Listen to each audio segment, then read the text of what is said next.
Hey everybody, it's Shizug and welcome back to Breaking the Deadlock. Today we're going through a lesson in itemization. This is a common mistake that I see intermediate MOBA players making, and I want to talk a little bit more about it and give some food for thought so you can implement this into your own games. What I want this discussion to revolve around is offensive item choices and speccing into either spirit or weapon builds depending on your game and your team and kind of the itemization that you're forcing the other team to go into through your offensive items.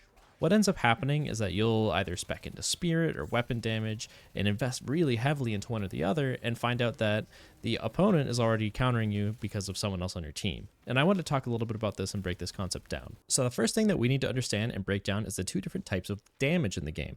There's weapon damage and there's spirit damage.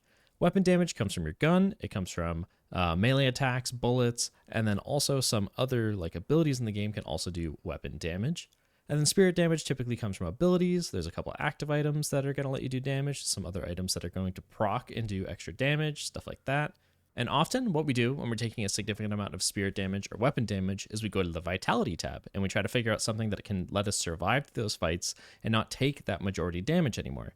We'll end up buying armors or barriers. Sometimes we buy a debuff reducer or remover to get rid of those negative effects that are on us. Maybe we even buy metal skin or even a return fire to help deal with people who are doing bullet damage, that are doing weapon damage. We want to mitigate that, so we buy and spec into specific things.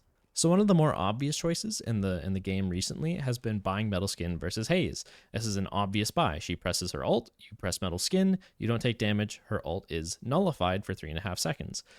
In this way, we defensively optimize our build so that they cannot output the heaps and heaps of weapon damage that Haze has been amassing. We nullify it with one item. But say we're the ones playing Wraith here. We have Wraith selected and we have a Haze on our team, something like that.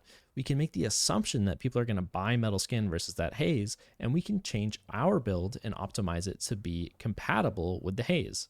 So let's get a weapon build real quick. And boom, here's our weapon build, right? We're speccing super heavily into weapon. So we have Shadow Weave, Intensifying Mag, Hunter's Aura, Titanic Mag. We have some things to amp that damage even further. We have Combat Barrier, we have Fortitude, it's going to amp that weapon damage. And then some other basic fill slots, right? We have bursts and reach and charge, stuff like that. But what we've spec'd into is weapon. We've heavily invested in weapon.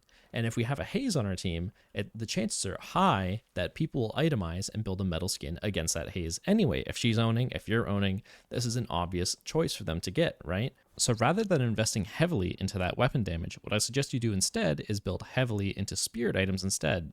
Wraith is one of these heroes that can actually very successfully spec into spirit damage instead. She can buy improved burst and get rapid recharge, and there's tons of different options on Wraith for dealing damage with cards instead.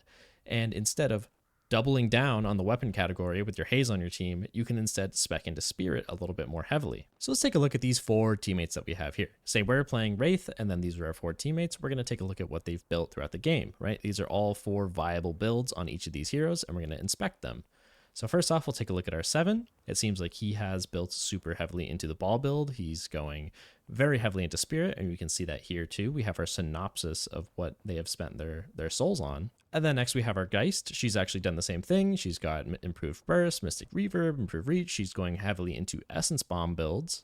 And next our Talon, he's going super heavily into charge shot, getting boundless spirit, surge of power, rapid recharge, stuff like that. He's heavily enchanter's barrier as well. He's investing into the spirit category.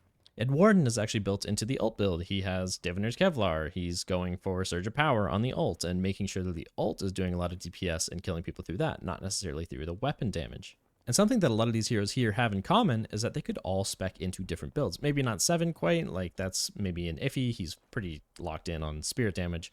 But Geist, Talon, Warden, and Wraith herself can all spec into weapon damage. And instead of having, say, 5 heroes, and then the target dummies here, instead of having these 5 heroes that actually built spirit damage in the beginning, we could have maybe had an equal distribution between the two.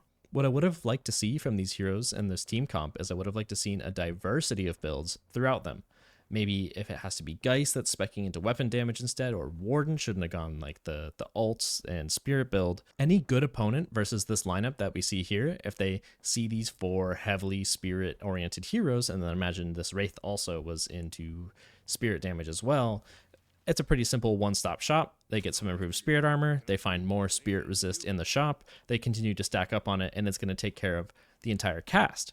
If these heroes build a diversity of item choices and split between weapon and spirit damage, we're actually going to make it harder for the opponent to itemize against us and stay alive. The goal of this lesson is to change what you buy and spec into the right path of spirit or weapon damage to make sure that you force the enemy to itemize properly against you. You want them to have to build bullet armor and spirit armor to effectively protect themselves against you. You want them to have to build metal skin and also a debuff remover to stay alive versus different heroes on your team.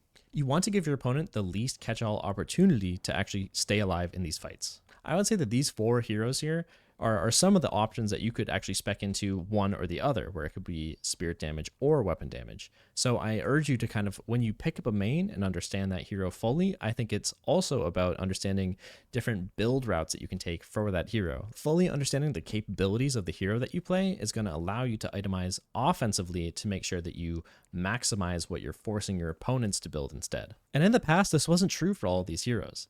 Wraith, in particular, used to not have a viable spirit build before Card Trick was around. Wraith used to have a different ability, and then they swapped it out, and now Wraith has a viable route to build spirit damage and deal massive amounts of damage. So I think Valve is actually leaning into this concept too, with Wraith being one of the poster childs of it, where I think that they want you to be able to pick up either weapon or spirit on each hero and have 2 viable builds at minimum for each of these heroes. I think that you're going to continue to see this happen for characters that you like, and I think it's worth understanding the 2 different itemization routes that you can take, or even experiment and see what's viable or not. Okay, so this is great. We know that people are building spirit damage late game. Like, yeah, it's really easy to tell. But how do we understand this earlier in the game? What I would say is around the time of laning phase ending, you're going to see people start to branch out into specific categories. So if we take a look at this build, we can kind of tell early on where this hero is going to itemize and build into. If you take a look at this Mystic Vulnerability, I think it's a telltale sign about where this person's build is going. If you're going to reduce the spirit resist on your opponents, you're likely going to spec further into that. And then once you see a tier 3 come out in one category or the other, you kind of know that they're starting to heavily invest into there. But I would say at around the time that laning phase is ending, you can probably get a pretty good spot check on your teammates and see where they're going with their builds. And obviously, you're not going to be able to tell that they're going to have a late game build that is so deep into spirit, but I think you can start to see the way the wind is shifting. Also, of course, there are some heroes that are still pigeonholed into their certain builds. Like, for instance, some heroes don't exactly scale effectively with spirit still. For instance, Haze is one of these heroes where I don't believe that Haze scales very well with spirit at the moment. You know, there's the Sleep Dagger meme build out there where you can get the Echo Shard, you can double dagger someone, and that like does a significant portion. But besides that Sleep Dagger build, there's not really an effective avenue for Haze to build damage that is going to revolve around spirit power. So some of these heroes are going to be very pigeonholed into what they do today. And another item that we mentioned earlier is debuff remover. If you have a pocket and also a shiv on your team, something like that, instead of building into like the serrated knives build on shiv, you could maybe spec more into the slice and dice build and get a little bit more weapon damage instead of doubling up and making it so that a debuff remover is a really effective choice versus affliction and also your knives. There's a lot of forward thinking that should be going into your itemization choices offensively as well as defensively.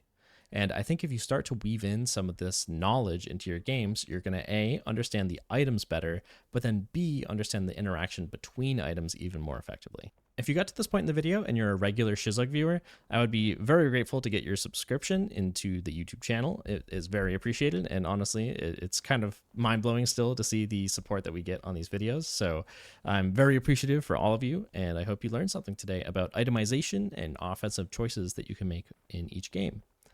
All right, everybody, have a good one.